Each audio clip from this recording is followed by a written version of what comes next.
வணக்கம். நான் உங்கள் தமிழ் பிரகாஷ். இப்போ நம்ம ஃப்ரீ எஜுகேஷன் ஆஃப்லைன் ஆன்லைன் ரெண்டுமே எப்படி இருக்கும், ஃப்ரீ எஜுகேஷன் கொடுத்துட்ருக்கோம். அதை தொடர்ந்து யூடியூப்லேயும் என்ன பண்ணுறோம் அப்படின்னா கிளாஸஸை நடத்திட்டு இருக்கோம். சரிங்களா? இப்போ அதன்படி நீங்கள் நம்ம என்ன கிளாஸ் பார்க்க போகிறோம் அப்படின்னா பாமனி சுல்தான்கள் அல்லது பாமனி பேரரசு. இது 7th புக்லையும் 11th புத்தகத்திலே இருக்குது. இதை இன்றைக்கி நம்ம என்ன பண்ண போகிறோம்னா ஒரு கதை வடிவில் ஈஸியாக எளிமையாக புரிஞ்சுக்கிற மாதிரி என்ன பண்ண போகிறோம், இன்றைக்கி இந்த பாமனி சுல்தான்களை கிளாஸ் பார்க்க போகிறோம். சரிங்களா? இந்த பாமனி சுல்தான்களை யார், அவங்க எங்கேருந்து வந்தாங்கன்னு ஃபஸ்ட்டு அவங்களோட ஆரிஜின் தெரிஞ்சிருக்கணும். இந்த பாமனி சுல்தான்கள் அப்படிங்கிறவங்க இடைக்கால அரசுன்னு சொல்லிட்டு நம்ம ப்ரீவியஸ் கிளாஸ் பார்த்துருப்போம். இடைக்கால அரசு யார் வந்திருப்பாங்க, டெல்லி சுல்தான் வந்திருப்பாங்க இல்லையா? அந்த டெல்லி சுல்தானில் துக்ளக்னு ஒரு வம்சம் இருக்கும். மொத்தம் டெல்லி சுல்தானில் 5 வம்சங்கள் இருக்கும். அதில் துக்ளக் அப்படின்னு ஒரு 3ஆம் வம்சம் இருக்கும். அந்த துக்ளக் வம்சத்தில் ஆட்சியாளராக ஒருத்தர் இருப்பார். சரிங்களா? ஜீனா கான் அல்லது முகமது பின் துக்ளக் என அழைக்கப்பட்ட ஒரு ஆட்சியாளர் இருந்திருப்பாரு.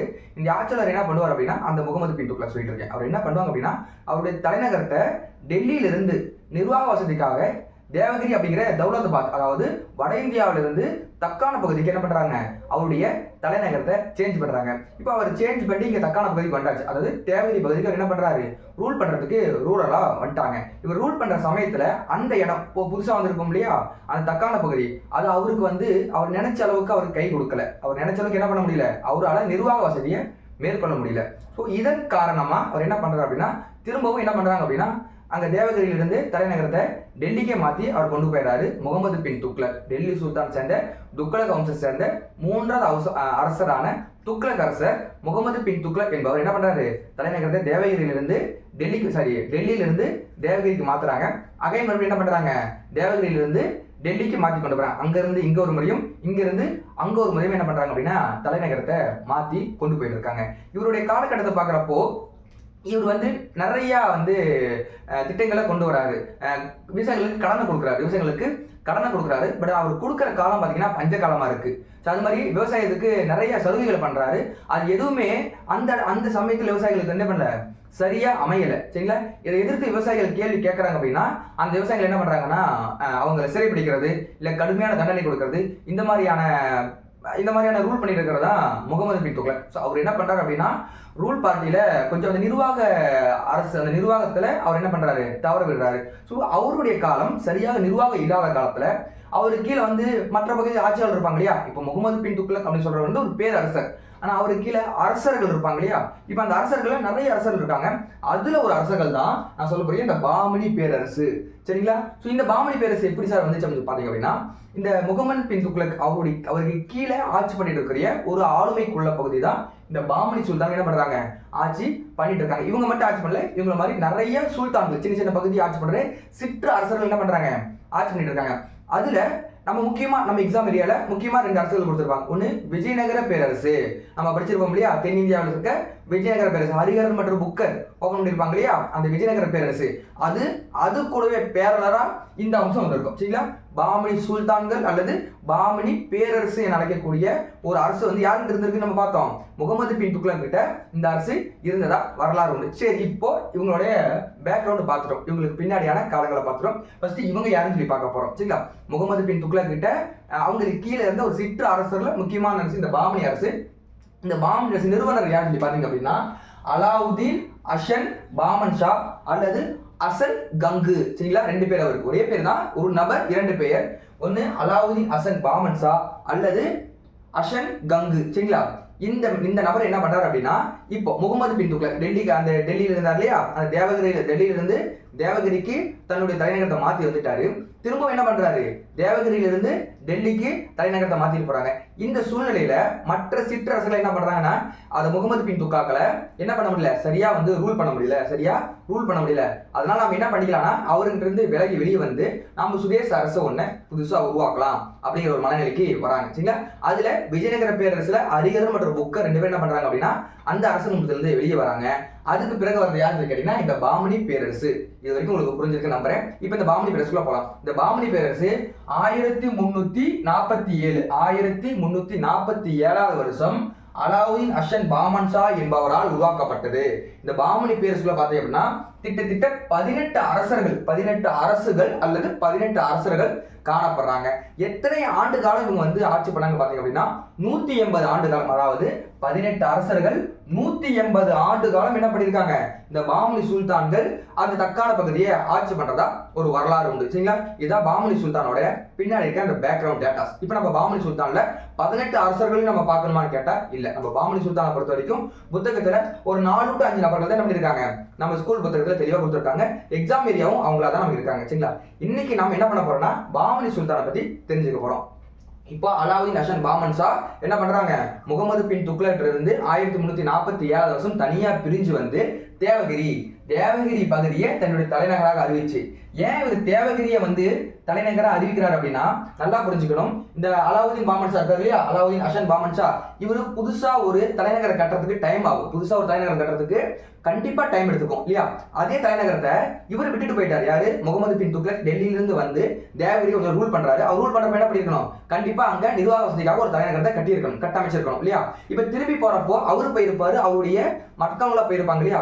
இங்க யார் மிச்சம் இருக்கா, அந்த அவர் கட்டமைச்ச நிர்வாகங்கள், அதாவது அந்த கட்டிடங்கள் கோட்டைகள் என்ன இருக்கும், அங்கேயே இருக்கும். இப்ப புதுசா அவர் வந்து யாரு, அலாவுதீன் பாமன் ஷா புதுசா ஒரு கோட்டை கட்டுறதுக்கு ஒரு டைம் ஆகும். இவர் என்ன பண்றாரு அப்படின்னா, இடம் இருக்கு, அந்த இடத்துல கட்டடம் இருக்கு, இதை வச்சு நம்ம என்ன பண்ண போறோம், புதுசா ஒரு அரசு உருவாக்க போறோம். அந்த அரசு தான் பாமனி அரசு அல்லது பாமனி சுல்தான்கள். இப்ப கொஸ்டின் பொறுத்த வரைக்கும் அலாவுதீன் ஹசன் பாமன் ஷா பாமனி பேரரசை தொடங்கும் போது முதல் தலைநகரமா இருந்துச்சு எதுன்னு கேட்டீங்கன்னா தேவகிரியை தான் முதல் தலைநகரமா அறிவிச்சாரு. சரிங்களா, இதுக்கு பின்னாடி 1349 வருஷம், அதாவது 2 ஆண்டுகளுக்கு பிறகு பாமனி பேரரசு தோற்றுவித்து 2 ஆண்டுகளுக்கு பிறகு குல்பர்கா என்னும் இடத்தை என்ன பண்ணிருக்காங்க, தலைநகரமா அலாவுதீன் ஹசன் பாமன் ஷா உருவாக்கி இருக்காரு. அப்போ முதல் தலைநகரம் எதுன்னு சொல்லி கேட்டா தேவகிரி தான். சரிங்களா, பாமனி சுல்தான்கள் உருவாக்கப்பட்ட முதல் தலைநகரம் தேவகிரி.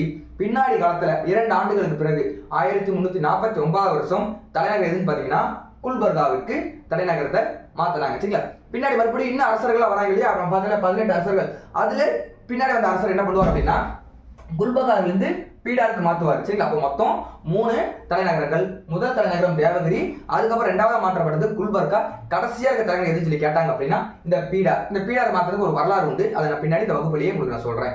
இப்போ இது உங்களுக்கு புரிஞ்சுட்டு நினைக்கிறீங்களா. 2வது அதுக்கப்புறம் இவர் எத்தனை, அலாவுதீன் ஹசன் பாமன் ஷா 11 ஆண்டு காலங்கள் என்ன பண்ணியிருக்காருன்னா ஆட்சி பண்ணியிருக்காரு.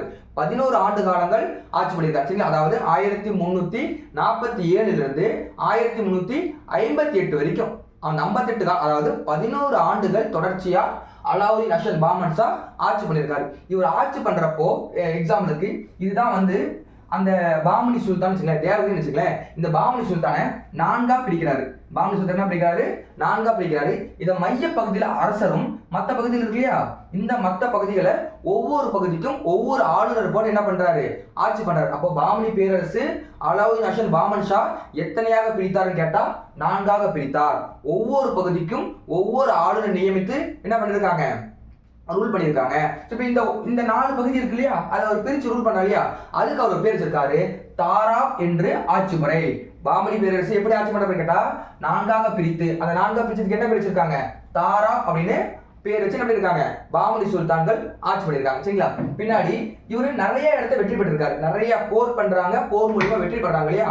இத அவர் மையமா கொண்டு என்ன பண்றாரு அப்படின்னா அவரை 2ஆம் அலெக்சாண்டர் அப்படி சொல்லிட்டு அவருக்கு அவரே அந்த பட்டத்தை சூட்டிக்கிறார். அப்போ 2ஆம் அலெக்சாண்டர் என்று அவருடைய வெற்றிகளை நினைவு கூறும் வகையில நாணயத்தை வெளியிட்டார். யாருன்னு சொல்லி கேட்டா அலாவுதீன் ஹசன் பாமன் ஷா. புரிய நினைக்கிறேன். அலாவுதீன் ஹசன் பாமன் ஷா நிறைய இடத்துல போய் போர் பண்றாரு இல்லையா, அந்த போர்ல வெற்றி பெறாரு இல்லையா, அந்த வெற்றியை வெளியே சொல்ற விதமா ஒரு நாணயத்தை வடிவமைக்கிறார், ஒரு நாணயத்தை வெளியிடுறார். அந்த நாணயத்தை என்ன பண்ணிருக்காரு, 2ஆம் அலெக்சாண்டர் என்று தன்னை தானே குறிப்பிட்டுள்ளார். அப்ப உங்களுக்கு புரிஞ்சுன்னு நினைக்கிறேன். 2ஆம் அலெக்சாண்டர் என்று தன்னை தானே குறிப்பிட்டவர் யாருன்னு சொல்லி கேட்டா பாமனி சுல்தான்களில் முதல் அரசரான அலாவுதீன் ஹசன் பாமன் ஷா.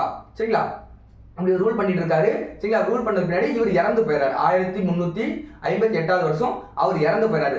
அவர் இறப்புக்கு பின்னாடி அவருடைய மகன் அலாவுதீன் ஹசன் பாமன் ஷாவின் மகன் முகமது ஷா, அதாவது முதலாம் முகமது ஷா என அழைக்கப்பட்டவர் யாருன்னு சொல்லி கேட்டா அலாவுதீன் ஹசன் பாமன் ஷாவோட பையன். சரிங்களா, இவர் என்ன பண்றாரு, தன் தந்தையோட மறைவுக்கு பின்னாடி ஆட்சிக்கு வராரு. இவர் வந்தோன்னு என்ன பண்றாரு அப்படின்னா 1368 வருஷம் 1368 வருஷம் முக்கியமான இடம் இது. 1368 வருஷம் வாரங்கல் அரசருடன் போர் செய்து வாரங்கள் அப்படிங்கிற ஒரு அரசர் என்ன பண்றாரு, போர் செய்து அந்த போர்ல வெற்றி பெறாரு. சரிங்களா? இப்ப நம்ம சொல்றோம் இல்லையா, இந்த கோல்கொண்டா கோட்டை அதெல்லாம் வந்து இந்த வாரங்கள் அரசர்கிட்ட தான் இருக்கும். 1368ஆம் ஆண்டு வாரங்கள் அரசருடன் போர் செய்து அந்த போரில் வெற்றி பெறுகிறார். அந்த வெற்றியின் மூலமாக அவர் என்ன பண்றாரு அப்படின்னா 3 விஷயங்களை அங்கிருந்து எடுத்துட்டு வராரு. எங்க வாரங்கள் அரசரோட போர் பண்றாரு, யாரு, முதலாம் முகமது ஷா போர் பண்ணி வெற்றி பெற்றாரு. அப்ப அந்த வெற்றி மூலம் அவருக்கு ஏதோ கிடைக்கணும் இல்லையா, அவருக்கு என்னென்னலாம் கிடைச்சதுன்னு பாத்தீங்க அப்படின்னா கோல்கொண்டா கோட்டை என்னென்னலாம் கிடைக்குது, கோல்கொண்டா கோட்டை கிடைக்குது. அதுக்கப்புறம் பெரும் செல்வத்தை எடுத்துட்டு வராரு, பெரும் செல்வம். மூணாவதா நீல ரத்தின நிறத்தாலான ஒரு அரியணை, நீல ரத்தின நிறத்தாலான ஒரு அரியணையை எடுத்துட்டு வராங்க. இந்த நீல ரத்தின கல் அப்படிங்கிற அந்த கலரான ஒரு அரியணை இருக்கும் இல்லையா, அந்த அரியணை அவர் என்ன பண்றாரு அப்படின்னா நீல ரத்தின கலரான அரியணை வச்சு யூஸ் பண்ணிட்டு இருக்காரு. இது என்ன அப்படின்னா பின்னாடி இவருக்கு பின்னாடி இருப்பாங்க இல்லையா, அவருக்கு பின்னாடி அவருடைய பையன் முஜஜித், முதலாம் ஷா, அகமது ஷா, மூன்றாம் ஷா, இவங்க என்ன பண்ணிருப்பாங்க அப்படின்னா அந்த நீல ரத்தின அரியணை சொன்னபடியே நீல ரத்தின கலரான அரியணையில தான் உட்கார்ந்து பதவி பிரமாணமே எடுத்து வந்திருப்பாங்க. ஸோ அந்த அளவுக்கு முக்கியமான ஒரு அரியணை என்ன பண்ணிருப்பாரு, இவரு தான் வாரங்கள் அரசர் வந்து போர் பண்ணி கொண்டு இருப்பாரு. அப்ப இது புரிஞ்சுக்க நினைக்கிற இந்த கதை 1368ல முதலாம் ஷா என்ன பண்றாரு, முதலாம் முகமது ஷா என்ன பண்றாரு, வாரங்கள் அரசரோட போர் பண்றாரு, போர்ல வெற்றி பெறாரு, பெரும் செல்வத்தை எடுத்துட்டு வராரு, கோல்கொண்டா கோட்டையை கொண்டு வராரு, அதாவது அதை கேப்சர் பண்றாரு. மூணாவதா நீல கலரான ரத்தினக்கல், சரிங்களா, அதனால செய்யப்பட்ட ஒரு அரியாசனை என்ன பண்றாரு, தன் வசப்படுத்துறாரு. இந்த அரியாசனை தான் பின்னாடி வந்த பாமனி சுல்தான்கள்லாம் அதுல உட்காந்து என்ன பண்ணிருக்காங்க, அரசர்களாக முடிசூட்டப்பட்டாங்கன்னு ஒரு வரலாறு உண்டு. சரிங்களா? இப்ப இதெல்லாம் பண்ணிட்டாருல, நிறைய இடத்துல போய் போர் பண்றாரு. இந்த போர் மூலியமா என்ன அறியப்படுது அப்படின்னா பாமனி சுல்தான்களையே வலிமையான அரசர் அப்படின்னா முதலாம் முகமது ஷா தான். பாமனி சுல்தான்களையே மிகவும் வலிமையான அரசர் யாருன்னு சொல்லி கேட்டா முதலாம் முகமது ஷா தான். ஏன்னா நிறைய இடத்துல போய் வெற்றி பெறாரு இல்லையா, போர் பண்றாரு இல்லையா, அந்த போர் மூலியமா என்ன பண்றாரு, பல செல்வங்களையும் பல கோட்டைகளையும் கேப்சர் பண்றாரு. இதுல இந்த கோல்கொண்டா கோட்டையை பத்தி பேசுறப்ப மட்டும் நம்ம எல்லாரும் ஸ்கூல் புக்ல படிச்சிருப்போம், ஒளி அதாவது ரிஃப்ளெக்ட் சவுண்ட் இருக்கும் இல்லையா, சவுண்ட் எதிரொலிக்கிறதுக்கு முக்கியமான கோட்டை அப்படின்னா இந்த கோல்கொண்டா கோட்டை. இப்போ இது ஹைதராபாத்ல இருந்து ஒரு 11 கிலோமீட்டருக்கு அவுட்டர்ல இருக்கு. சரிங்களா? அந்த கோல்கொண்டா கோட்டை 16 இப்ப இருக்க ஹைதராபாத்ல இருந்து ஒரு 11 கிலோமீட்டருக்கு வெளிப்பக்கத்தால இருக்கு. இந்த கோட்டையோட சிறப்பம்சம் பார்த்தா ஒளி எதிரொலித்தல், சவுண்ட் இருக்கு இல்லையா, ஒளி எதிரொலிக்கான சிறப்பம்சம் கொண்ட கோட்டை.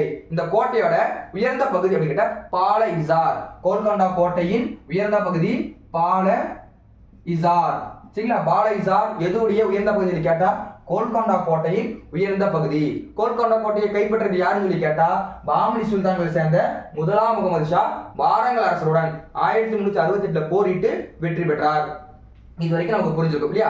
இதுக்கப்புறம் பாமனி சுல்தான்களிலேயே மிகவும் வலிமையான அரசர் என்று போற்றப்பட்டவர் யார், முதலாம் முகமது ஷா. சரிங்களா? இவரு வெற்றி பெற்றார் இல்லையா, வெற்றி பெற்ற பின்னாடி என்ன பண்றாரு அப்படின்னா அது மூலமா அவர் செல்வங்களை கொண்டு பல மசூதிகளை கட்டுறாரு. சரிங்களா? யாரு, முதலாம் முகமது ஷா போரிட்டு வெற்றி பெற்ற செல்வங்களை கொண்டு பல மசூதிகளை கேப்சர் பண்றாரு. சரிங்களா? பல மசூதிகளை கட்டுறாரு. அவர் கட்டுறப்போ ரெண்டு மசூதிக்கு மட்டும் சிறப்பான ஒரு விஷயம் இருக்கு. என்னன்னா அது பேரு மகா மசூதி. மகானா எடுத்து பெரிய மசூதி கட்டியிருக்காரு. இதோட அளவுகள் ரொம்ப முக்கியம். 216x16 என்ற அளவு கொண்ட மிகப்பெரிய 2 மசூதிகளை கட்டியவர் யாருன்னு கேட்டா முதலாம் முகமது ஷா. சரிங்களா? இரண்டு மகா மசூதியை கட்டியிருக்காரு முதலாம் முகமது ஷா. இதுக்கு பின்னாடி நம்ம எல்லாம் பார்த்திருப்போம் இல்லையா, ஷா நாமா அப்படின்னு ஒரு புத்தகம். ஷா நாமாங்கிறது ஒரு புத்தகம். அது எழுதின ஆசிரியர் பேர் பிரிதோசி எழுதிய ஷா நாமா இவருடைய காலத்துல தான். சரிங்களா? யாருடைய காலத்தது, பிரிதோசி எழுதிய ஷா நாமா என்ற புத்தகம் முகமது ஷாவின் காலத்தை சார்ந்தது. சரிங்களா? சரி, இதோட முதலாம் முகமது ஷாவோட முக்கியமான பாயிண்ட் முடிஞ்சிருச்சு. இதுக்கப்புறம் முதலாம் முகமது ஷாவோட பையன், சரிங்களா, இவரே அலாவுதீன் அஷன் பாமன் ஷாவோட பையன். அவருக்கு கீழே ஒரு பையன் வராரு, முதலாம் முகமது ஷாவின் மகன் முஜஜித் ரொம்ப சிம்பிள், ஒரே ஒரு வார்த்தை முடிச்சிருவாங்க. இவரு விஜயநகர பேரரசு இருக்குங்க இல்லையா, இவங்க பெரும்பாலும் விஜயநகர பேரரசோட ஈக்குவலா தோணவங்க தான். ஆமா தானே? இவங்களுக்கும் விஜயநகர பேரரசுக்கு தான் சண்டை வந்துட்டே இருக்கும். இந்த முஜஜித் அப்படிங்கிற என்ன பண்றாருன்னா விஜயநகர பேரரசோட சண்டை போட போறாரு. சரிங்களா? அந்த சண்டையில இது பதவி ஏற்று அவங்க அப்பா இறந்த பின்னாடி, அதாவது முதலாம் முகமது ஷா இறந்த பின்னாடி இந்த முஜஜித் என்ன பண்றாரு, அரசரா பதவி இருக்கிறாரு. இவர் பதவியேற்ற பின்னாடி விஜயநகர பேரரசோட சண்டைக்கு போறாரு. அந்த சண்டையில் என்ன ஆகிறாருன்னா இவரு மரணம் அடைஞ்சாரு. சரிங்களா? இப்ப இவர் இறந்துட்டாரு, அவரோட தந்தையும் இறந்துட்டாரு. இப்ப அரசரா யார் வருவா, அரசர் வரதுக்கு யார் இருக்கு, எல்லாரும் என்ன பண்றாங்கன்னா புது அரசரை தேடுறாங்க. அப்போ இந்த முதலாம் முகமது ஷா இருக்காங்க இல்லையா, அவருடைய மாமனார் இருக்காரு. யாரு, முதலாம் முகமது ஷாவோட மாமனார் இருக்காரு. அவர் பேர் தாவூத். அவர் பேரு ரொம்ப முக்கியம், தாவூத். இந்த தாவூத் என்ன பண்றாருன்னா தன்னுடைய தம்பி பையன், யாரு, முதலாம் முகமது ஷாவுடைய மாமனார் தாவூத்தோட தம்பியோட பையன் என்ன பண்றாரு, அடுத்த அரசரா அறிவிக்கிறாரு. ஏன்னா முதலாம் முகமது ஷா மறைஞ்சிட்டாரா, அதுக்கப்புறம் அவருடைய பையன் முஜாஜித் மறைஞ்சிட்டாரு. அவருக்கு பையன் இல்ல, பையன் இருந்தா என்ன இருப்பாங்க, அவங்க தான் அடுத்த அரசரா வந்திருப்பாங்க. முஜாஜித்துக்கு பையன் கிடையாது. அப்போ முதலாம் முகமது ஷாவுடைய மாமனாரு முஜாஜித்தோட தாத்தா.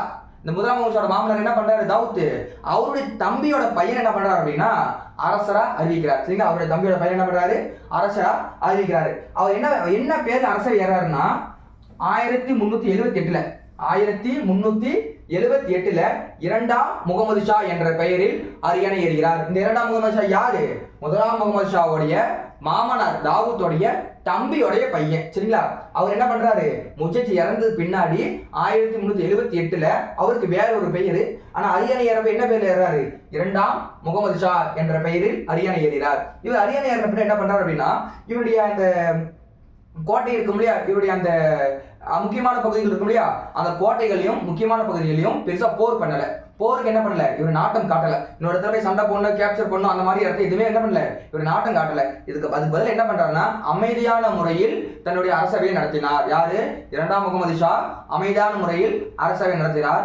அதன்படி இவர் என்ன பண்றாருன்னா தன்னுடைய இடங்கள் இருக்கும் இல்லையா, அந்த கோட்டை, அதுக்கப்புறம் அரங்குகள்லாம் இருக்கும் இல்லையா, இந்த அரங்குகள்லாம் கல்வி மையமாக மாத்துறாரு. கல்வி மையமான கற்பித்தலுக்கு உண்டான மையமா மாத்துறாரு. எதுவான இருக்கட்டுமே, படிப்பு சம்பந்தமா இருக்கட்டும், நடனமா இருக்கட்டும், எதனாலும் கற்பித்தல் சம்பந்தமான மையமாக அதிகமான இடங்களை கொடுத்தவர் யாருன்னு சொல்லி கேட்டா இந்த இரண்டாம் முகமது ஷா. சரிங்களா, இந்த இரண்டாம் முகமது ஷா பாக்குறப்போ அவ்வளவுதான் நமக்கு பாயிண்டா இருக்கு. இதுக்கப்புறம் யார் வராங்க அப்படின்னா அகமது ஷா.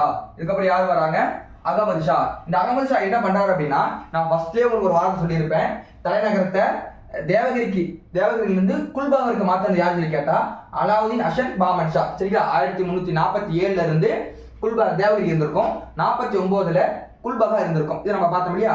இப்ப அந்த தலைநகரம் குல்பகாவில் இருந்து எங்க மாற்றப்படுதுன்னா பீடார் அப்படிங்கிற ஒரு பகுதிக்கு மாற்றப்படுது. எங்க, பீடார் பகுதிக்கு மாற்றப்படுது. நான் அப்பவே சொன்னேன் இல்லையா, அந்த பீடாருக்கு யாரு மாத்துறா அப்படின்னா இந்த அகமது ஷா தான் மாத்துறாரு. யார் மாத்துறாங்க, அகமது ஷா தான் குல்பகாவிலிருந்து தலைநகரத்தை பீடாருக்கு மாத்துறாரு. கேட்பாங்க எந்த வருஷம், 1429 தலைநகரை குல்பகாவிலிருந்து பீடாருக்கு மாற்றிய பாமினி சுல்தான் யாருன்னு கேட்டா அகமது ஷா.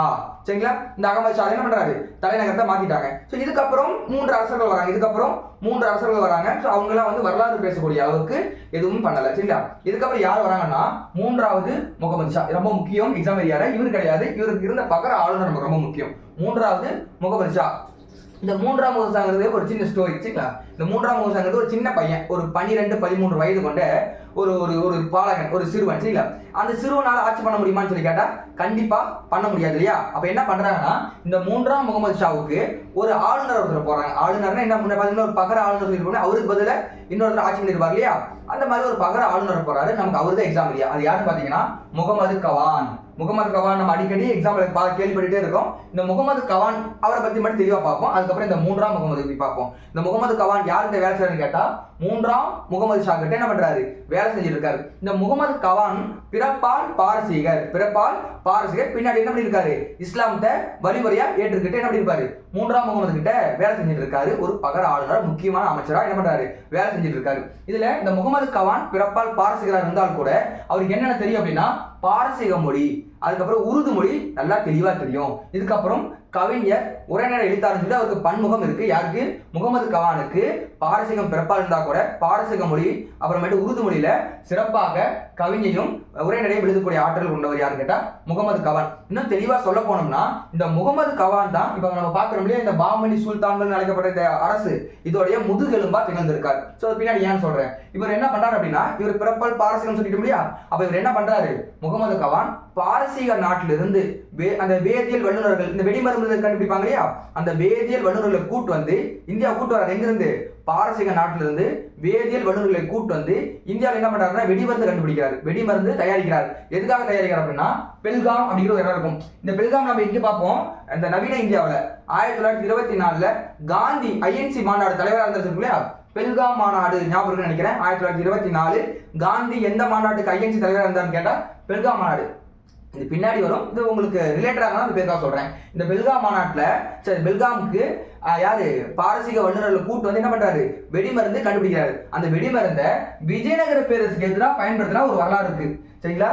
அப்போ இந்தியாவுக்கு வெடிமருந்து கொண்டு யார் சொல்லி கேட்டா முகமது கவான். எங்கிருந்து கொண்டு வந்திருக்காரு, பாரசீக நாட்டில் இருக்கிற வேதிய வல்லுநர்களை அழைத்து வந்து என்ன பண்ணிருக்காரு, வெடிமருந்து கண்டுபிடிச்சிருக்காரு. அந்த வெடிமருந்தை பெல்காம்ல விஜயநகர பேரரசுக்கு எதிரான சண்டையில பயன்படுத்தியிருக்காரு. அப்ப அவருடைய ஆளுமையில பாருங்களேன், இப்படிதான் என்ன பண்ணிருக்காரு, பயன்படுத்தியிருக்காரு. இப்போ இவருக்கு போக போக என்ன பண்றாரு அப்படின்னா, இப்ப நம்ம இங்க 4 இருக்கா, முன்னாடி பார்த்தோம்ல அந்த பாமனி சுல்தான்கள் 4 இருக்குல்ல, இத 4 முகமது கவான் 8 மாத்துறாரு. 4 8 மாத்துறாரு. இப்போ அந்த ஆல்ரெடி 4 பகுதியில ஆளுநர்கள் இருந்திருப்பாங்க. இப்போ புதுசா ஒரு 4 ஆளுநர் வரப்போ அங்க இருக்கிற அந்த ஆளுநருக்கு என்னன்னா ஒரு எரிச்சல் உண்டாகுது. யாரா அரசரே சும்மா தான் இருக்காரு. அரசர் யார் சொல்றேன், 3ஆம் முகமது ஷாவே சும்மா தான் இருக்காரு. ஆனா இந்த முகமது கவான் என்ன பண்றாரு, தேவையில்லாம இந்த மாதிரி வேலையெல்லாம் செய்யலாம்னு சொல்லிட்டு எல்லாரும் முகமது கவானுக்கு எதிராக வந்து திரும்பிட்டாங்க சரிங்களா. இப்ப முகமது கவானும் அரசருக்கு ரொம்ப நெருக்கமா இருக்கிறத இங்க இருக்கிற அந்த ஆளுநருக்குலாம் பிடிக்கல. அதாவது 4ஆ இருந்த பகுதியை 8ஆ மாத்துறாரு. 4ஆ இருந்த பகுதி எத்தனை மாத்துறாரு, 8ஆ மாத்துறாரு. ஒவ்வொரு ஆளுநர்களும் ஒரு கோட்டையை தான் பயன்படுத்த வேண்டும் சரிங்களா. ஒவ்வொரு ஆளுநர்களும் ஒரு கோட்டையை தான் பயன்படுத்தணும். அந்த மாதிரி கடுமையான திட்டங்களை அதாவது சட்டங்களை வந்து யாருக்கு எதிராக போடுறாங்க, ஆளுநருக்கு எதிராக இந்த முகமது கவான் போடுறாரு. இது இல்லாம 3ஆம் முகமது அரசருக்கும் முகமது கவானும் நெருக்கமா இருக்கிறாங்க சரிங்களா. இப்போ மற்ற ஆளுநர்கள் என்னன்னா இதை பார்த்து வருத்தப்படுறாங்க. இப்படியே போனா 3ஆம் முகமது ஷா பின்னாடி முகமது கவான் தான் ரூல் பண்ணுவாரு, அப்படி விடக்கூடாதுன்னு சொல்லி என்ன பண்றாங்க, இங்க இருக்கிற அந்த ஆளுநர்களாம் ஒரு போலியா ஒரு கடிதம் எழுதுறாங்க. நம்ம சொல்ல முடியா, கையெழுத்து இல்லாத சரி அந்த கையொப்பம் போடாத ஒரு கடிதம் இருக்கு முடியா, மொட்டை கடிதம் சொல்ல முடியா, அந்த மாதிரி ஒரு போலி கடிதத்தை எழுதுறாங்க. யாருக்கு, அரசருக்கு, 3ஆம் முகமதுக்கு கடிதம் எழுதுறாங்க. நான் அப்பவே சொன்னேன் 3ஆம் முகமது ஒரு சின்ன பையன், அவருக்கு ஒரு கடிதம் எழுதுறாங்க. அது எதுவும் என்ன இருந்திருக்கும், நீங்க வந்து இந்த 3ஆம் முகமது சரி முகமது கவான நம்பாதீங்க, அவர் உங்களுக்கு எதிராக கலகம் பண்ண போறாரு, உங்களை சிறை வைக்க போறாரு, சிறைக்கு பின்னாடி என்ன பண்ண போறாரு, அவர் அரசர் ஆக போறாங்க மாதிரியான ஒரு போலி கடிதத்தை இங்க இருக்கிற அந்த 8 சுல்தான்களும் 8 ஆளுநர்களும் அந்த 3ஆம் முகமதுக்கு அனுப்புறாங்க.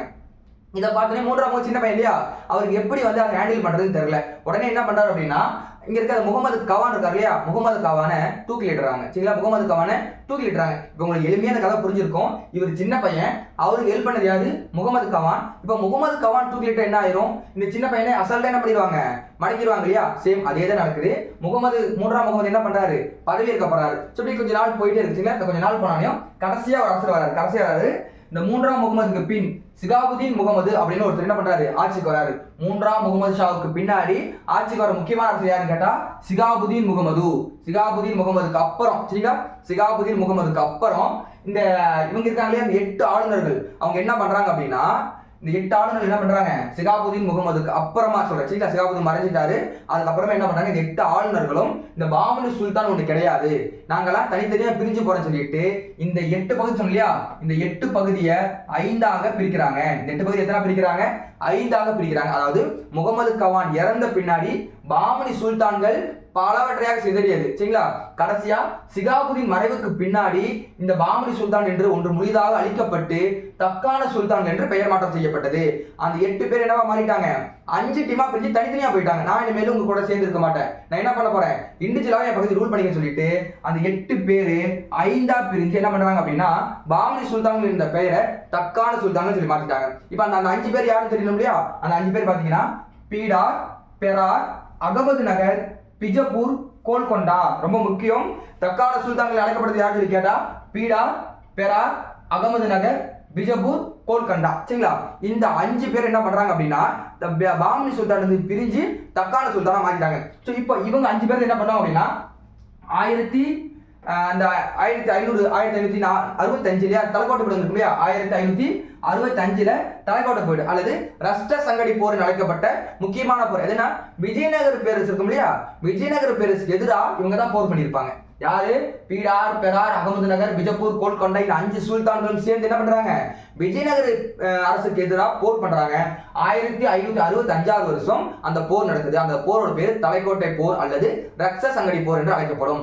அந்த போர்ல விஜயநகர பேரரசு கிட்டத்தட்ட 95% முழுமையாக அழிக்கப்படும். 95% முழுமையாக அழிக்கப்படும். ஸோ அதுல முக்கியமான ராமராயர் எல்லாம் கொல்லப்படுவார். ராமராயர்லாம் சதாசிவராயர், ராமராயர்லாம் என்ன பண்ணுவாங்க, கொல்லப்படுவாங்க. இதுல சதாசிவராயர் மட்டும் தப்பிச்சு போய் ராமராயரோட தம்பி ஒருத்தர் இருப்பார். நான் இப்ப சொல்ற அந்த 2-3 பேர்கள்லாம் வந்து எதுல வரும்னா விஜயநகர பேரரசுல வரும்.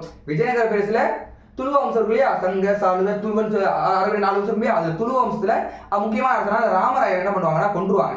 ராமராயர் கொல்ல பின்னாடி அந்த ராமராயர் யார்கிட்ட இருக்காருன்னு பார்த்தா ஒரு சதாசிவராயர் ஒரு சின்ன பையன்ட்டு ஆட்சியாளர் ஒரு பகர ஆளுநா இருப்பாரு. இப்ப இந்த சதாசிவராயர் தப்பு சொல்லிடுவாரு. சதாசிவராயரும் இந்த ராமராயரோட உடன்பிறந்த சகோதரர் ஒருத்தர் இருப்பாரு, திருமலை தேவராயர்னு சொல்லிட்டு. இவங்க 2 பேர் சேர்ந்து அரவீடு வம்சம் சொல்லிட்டு ஒரு வம்சத்தை ஓபன் பண்ணுவாங்க. அது பின்னாடி அடுத்த கிளாஸ்ல நமக்கு விஜயநகர பேரரசு தான், அதை பார்த்தா உங்களுக்கு புரியும். இப்ப இவங்க என்ன பண்றாங்க, அந்த 8 பேரு 5ஆ பிரிகிறாங்க. அதுக்கு தக்கான சுல்தான் பேர் வைக்கிறாங்க. அதுல பீடார், பெரார், அகமது நகர், பிஜப்பூர், கோல்கொண்டா அப்படின்னு பிரிஞ்சு என்ன பண்றாங்க, ரூல் பண்றாங்க. இதோட பாமனி சுல்தான்கள் முழுவதும் அழிக்கப்பட்டு தக்கான சுல்தான்களா மாறிடுச்சு. சரிங்களா? இப்போ இவங்களோட முக்கியமான விஷயங்கள் பார்த்தா இந்த கட்டிடக்கலை, இந்த கட்டிடக்கலையில குல்பர்கா ரொம்ப முக்கிய இடம்பெறும். சரிங்களா?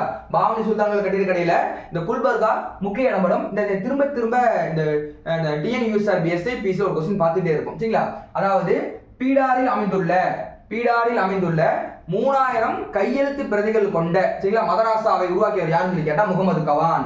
எத்தனாயிரம் பிரதிகள், 3000 கையெழுத்து பிரதிகள் கொண்ட மதராசாவை உருவாக்கியவர் யாருன்னு சொல்லி கேட்டா முகமது கவான் அவர்களால் உருவாக்கப்பட்டிருக்கும். இதுவும் அவங்களோட முக்கியமான கட்டிடக்கலையில் வரும். சரிங்களா? அதுக்கப்புறம் இந்த கல்வியை பொறுத்த வரைக்கும் முக்கியமான விஷயம் என்னன்னா, அலாவுதீன் அஷன் பாமன் ஷா இருக்கார் இல்லையா, அவர் யாருக்கு கீழே இருந்தான்னு சொல்லி பார்த்தோம், யாருடைய காலத்துக்கு பிரிச்சாருன்னு பார்த்தோம், முகமது கவான் சொல்லி பார்த்தா சரி, முகமது பின் துக்ளக் பார்த்தோம் இல்லையா, முகமது பின் துக்ளக் முன்னாடி பார்த்தீங்கன்னா அலாவுதீன் கில்ஜி ஒருத்தர் இருந்திருப்பாரு. ரொம்ப சிம்பிளா அலாவுதீன் கில்ஜி இருக்கார் இல்லையா, அவருடைய ஆசிரியர், அவருடைய படை தளபதி ஒருத்தர் இருப்பார். அவர் நல்லா கற்றறிந்தவர் தான் அலாவுதீன் கில்ஜி. அவருடைய படைத்தலைவர் ஒருத்தர் இருப்பார், அவர் பேர் ஜாபர் கான். அலாவுதீன் கில்ஜியின் படைத்தலைவர் ஜாபர் கானிடம் அலாவுதீன் அஷன் பாமன் ஷா கல்வி பயின்றார். நல்லா புரிஞ்சுக்கணும். அலாவுதீன் கில்ஜியின் படைத்தளபதியான ஜாபர் கானிடம் அலாவுதீன் அஷன் பாமன் ஷா என்ன பண்ணியிருக்காரு, கல்வி பண்ணிட்டா வரலாறு உண்டு. அதுக்கு பின்னாடி பாமனி அரசு இருக்காங்க இல்லையா, பாமனி அரசுல 8வது சுல்தான் வந்திருக்காரு. ரொம்ப முக்கியமான பேரு பாமனி அரசின் 8வது சுல்தான். அவர் பேர் பெரோஷ், முகமது பெரோஷ். இவர் நிறைய இடத்துல சண்டை போட்டிருக்காரு. சின்ன முகமது பெரோஷ் பார்த்தீங்கன்னா நிறைய இடத்துல போர் பண்ணி போர்ல வெற்றி பெற்றிருக்காரு இந்த முகமது பெரோஷ். இந்த முகமது பெரோஷ் என்ன பண்ணிருக்காரு அப்படின்னா, அவருடைய ஆட்சி காலத்துல 8வது சுல்தான் முகமது பெரோஷ் ஆட்சி காலத்துல குல்பர்கா, பீடார், காண்டகர் ஆகிய இடங்கள் என்பது தேவகிரி, குல்பர்கா, பீடார், காண்டகர், தேவகிரி ஆகிய பகுதிகளில் கல்வி மையங்கள், புதிய கல்வி மையங்கள் என்ன பண்ணியிருக்காரு, ஓபன் பண்ணியிருக்காரு. சரிங்களா? ஸோ இதுதான் பாமனி சுல்தானோட முக்கியமான கதை. சரிங்களா? ஒண்ணுமே கிடையாது. விஜயநகர பேரரசு சரி, டெல்லி சுல்தான்ல 3வது வம்சமான துக்ளக் வம்சம். சரிங்களா? அது ஜீனாகான் அழைக்கப்படுற முகமது பின் துக்ளக் என்ன பண்றாரு, தலைநகரத்தை டெல்லியில இருந்து தேவகிரிக்கு மாத்துறாரு, திரும்ப தேவகிரியில இருந்து டெல்லிக்கு மாத்துறாரு. இந்த டைமை பயன்படுத்திக்கிட்டு அங்க இருக்க சிற்றரசர்கள்லாம் வெளிவர ட்ரை பண்றாங்க. அப்படி வெளிவந்த 2 முக்கியமான அரசு, ஒன்னு விஜயநகர பேரரசு, இன்னொன்னு பாமனி பேரரசு. பாமனி பேரரசு எப்போ ஓபன் பண்றதுன்னு கேட்டாங்கன்னா 1347வது வருஷம் என்ன பண்ணிருப்பாங்க, அதை தொடங்கி இருப்பாங்க. அது தொடங்குறது யாருன்னு சொல்லி கேட்பாங்க, அலாவுதீன் அஷன் பாமன் ஷா அல்லது அஷன் கங்கு என அழைக்கப்படுற அப்படி இருப்பாரு, தொடங்கி இருப்பாரு. இந்த பாமனி பேரரசுல 18 அரசர்கள் ஆட்சி பண்ணியிருப்பாங்க. 180 ஆண்டுகள் ஆட்சி காலமா அமைஞ்சிருக்கும். சொல்லப்போனா ஒவ்வொரு அரசரும் மினிமம் ஒரு 10 ஆண்டு பக்கம் என்ன பண்ணிருப்பாங்க, ஆட்சி பண்ணிருக்க மாதிரி. சரிங்களா? 18 அரசர்கள் 180 ஆண்டுகள். இதுல அலாவுதீன் அஷன் பாமன் ஷா என்ன பண்ணிருப்பாரு, தலைநகரத்தை 1347வது வருஷம் தலைநகரத்தை தேவகிரியில் வச்சிருப்பாரு. 49ல குல்கபருக்கு மாற்றிருப்பாரு. சரிங்களா? இவர் நிறைய இடத்துல போர் பண்றாரு. அதன் மூலமா இவரை 2ஆம் அலெக்சாண்டர் நாணயம் மூலமாக தன்னை வெளியே பெருமைப்படுத்துகிறார். சரிங்களா? இதுக்கப்புறம் யார் வராங்க, அப்புறம் இவரே இந்த தாராம் அப்படின்னு அவர் ஆட்சி பகுதி 4ஆ பிரிச்சு ஆட்சி பண்ணதா ஒரு வரலாறு உண்டு. இதுக்கப்புறம் அவருடைய மகன் முதலாம் முகமது ஷா வராரு. 1368வது வருஷம் 1368வது வருஷம் வாரங்க அரசரோட போர் பண்றாரு. அந்த போர் மூலமா என்ன பண்றாரு, பெரும் செல்வத்தை வாங்குறாரு, பெரும் செல்வத்தை கொள்ளையடிச்சாரு. கோல்கொண்டா கோட்டை இருக்கும் இல்லையா, அதை கேப்சர் பண்றாரு. கோல்கொண்டா கோட்டை வீரமான பகுதின்னு கேட்பாங்க. பாலைசார் பெரும் செல்வம், கோல்கொண்டா கோட்டை, 3வது நீல ரத்தின கல்லாலான அரியாசனையை கேப்சர் பண்றாரு. அதுக்கப்புறம் 2 மசூதி கட்டுறாரு. அதுக்கு பேர் வந்து மகா மசூதி. அளவு கேட்பாங்க, 216x16 அப்படிங்கிற அளவுல என்ன பண்ணிருப்பாரு, 2 மசூதியை கட்டியிருப்பாங்க. இவரு இறந்துறாரு. இவருக்கு அவருடைய பையன் முஜாஜித் வராங்க. முஜாஜித் பார்த்து ஒரே பாயிண்ட் தான், விஜயநகர பேரரசுக்கு எதிராக என்ன பண்றாரு, போருக்கு போறாரு. அந்த போர்ல கொல்லப்படுறாரு. முஜாஜித்துக்கு அப்புறம் பின்னாடி அரசர்களுக்கு என்ன பண்றாங்க அப்படின்னா, முதலாம் முகமது ஷாவுடைய மாமனா இருக்கார் ஒருத்தர், அவர் பேர் தாவூத். தாவூத்தோடைய தம்பி பையன். சரிங்களா? தம்பி பையன் என்ன பண்றாங்க, அடுத்த அரசரை அறிவிக்கிறாங்க. அவர் வந்து 2ஆம் முகமது ஷா அப்படிங்கிற ஒரு பேர்ல வராரு. இவர் வந்து என்ன பண்றாருன்னா, போருக்குலாம் போல அமைதியான முறையில் என்ன பண்றாரு, ஆட்சி பண்றாரு. நிறைய கற்றல் மையங்களை உருவாக்கி கொண்டு வராரு. அதுக்கப்புறம் யார் வராங்கன்னா, அகமது ஷா. அகமது ஷா வந்து என்ன பண்றாரு, இப்போ குல்பகாவில் இருக்க தலைநகரத்தை பீடாருக்கு மாத்துறாரு. அதுக்கப்புறம் முக்கியமான அரசுகள்லாம் யாரும் பெருசா கிடையாது. அதுக்கப்புறம் 3ஆம் முகமது ஷா வராரு. அவருடைய பகர ஆளுநராக, அவருக்கு உதவி பண்ணக்கூடிய முக்கியமான அமைச்சராக முகமது காவான் வராங்க. முகமது காவான் பொறுத்த வரைக்கும் பிறப்பால் பாரசீகர். இங்க என்ன பண்றாங்க, இவர்கிட்ட உதவியாளர் வேலை செஞ்சிருக்காங்க. 3ஆம் முகமது பணியாளர் வேலை செஞ்சுட்டு இருக்காங்க. இவர் வெடிமருந்து வல்லுநர்கள் கொண்டு பாரசீக வல்லுநர் கொண்டு வெடிமருந்து ரெடி பண்றாரு. அதை பெல்காம் இருக்கும் இல்லையா, பெல்காம் போர்ல, அதாவது விஜயநகரத்துக்கான பெல்காம் போர்ல என்ன பண்றாரு, அதை பயன்படுத்துறாரு. சரிங்களா? இதுக்கப்புறம் அவரை அந்த 4ஆ இருந்த பகுதியை 8ஆ பிரிக்கிறாரு. அதனால உள்ள இருக்க ஆளுநருக்கு இவருக்கும் பிரச்சனை ஏற்பட்டு இவர் என்ன பண்றாரு, தூக்கிலிடப்படுறார். 3ஆம் முகமது தூக்கிலிடப்படுறார். அதோட என்ன ஆயிடுச்சு, பாமனி பேரரசு மொத்தமாக முடிவுக்கு வந்தது. பாமனி பேரரசுக்கு பின்னாடி யார் ஆட்சி பண்ணா சொல்லி கேட்டீங்க அப்படின்னா, பாமனி பேரரசு வந்து பிரிஞ்சு போயிட்டு 5 சுல்தான்கள் தங்களை தக்கான சுல்தான அறிவித்துக் கொண்டனர். அது யார் சொல்லி கேட்பாங்க, பீடா, பெரா, அகமது நகர், பிஜப்பூர், கோல்கொண்டா ஆகிய பகுதியில் என்ன பண்ணாங்க, ஆட்சி பண்ணியிருப்பாங்க. சரிங்களா? இந்த கிளாஸோட நோட்ஸ், இந்த கிளாஸோட ஓரளவுக்கு தான் உங்களுக்கு இதில் எழுத முடிஞ்சது. இதுக்கான நோட்ஸ் வந்து ஹேண்ட் நோட்ஸ் கீழே டிஸ்கிரிப்ஷன் வச்சிருக்கேன். சரிங்களா? டவுன்லோட் பண்ணிக்கங்க, யூஸ் பண்ணிக்கங்க. அடுத்த கிளாஸ் பார்த்தீங்கன்னா ஒவ்வொரு நாளைக்கு ஒவ்வொரு கிளாஸ், மொத்தம் கிட்டத்தட்ட ஒரு ஹிஸ்ட்ரி மட்டும் 25 கிளாஸ் பிளான் இருக்கு. ஸோ நம்ம சேனலில் வந்து உங்கள் ஃப்ரெண்ட்ஸுக்கும் உங்கள் சைடில் டிஎன்பிஎஸ்சி டிஎன்எஸ்சி படிக்கிற பசங்களுக்கும் ஷேர் பண்ணுங்க. ஸோ நம்ம யார்கிட்டையும் எஜுகேஷன் பற்றி ஃபீஸ் எதுவும் வாங்குறதில்ல, நம்ம ஃப்ரீயாக ஆன்லைன் கிளாஸ் ஆஃப்லைன் கிளாஸ் பண்ணிட்டு இருக்கோம். யூஸ் பண்ணிக்கோங்க. தேங்க்யூ.